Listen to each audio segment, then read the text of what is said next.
Hello everyone, how are you? I am Akrash, your teacher here, and I will teach you different questions and their answers. So I welcome you on classtheta.com. So our today's question is: P&G has different laundry detergent brands to target different consumer segments. For example, while Tide is targeted towards the consumer segment who are looking for tough all-purpose cleaning, Cheer is targeted toward those who are looking for color protection, and Gain is targeted towards those seeking scented laundry detergent. In this case, P&G is undertaking segmentation based on A. Usage rate, B. Benefit sought, C. Evaluation of alternatives, D. Demographics, E. Conjunctive evaluation. And the answer to the question is in the context provided.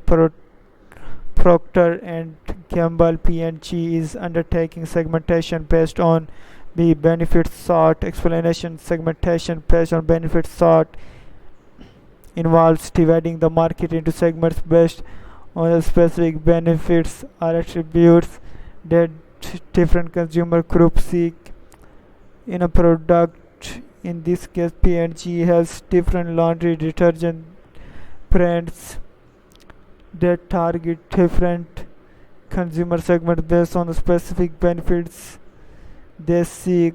Target consumer looking for tough all-purpose cleaning. Cheer targets consumers looking for color protection. Gain target consumers seeking scented laundry detergents. By offering different brands with specific benefits, P&G caters to different segments of consumer who prioritize different product attributes or benefits. Therefore, option B, benefit sought, best describes the segmentation approach that P&G is using in this scenario. Thank you for watching the video. If you have any question related to this video, please post a comment below. If you have any question in your mind, you can also post on the website and I will be answering you in the next video. Thank you for engaging with us. Until next video, bye bye.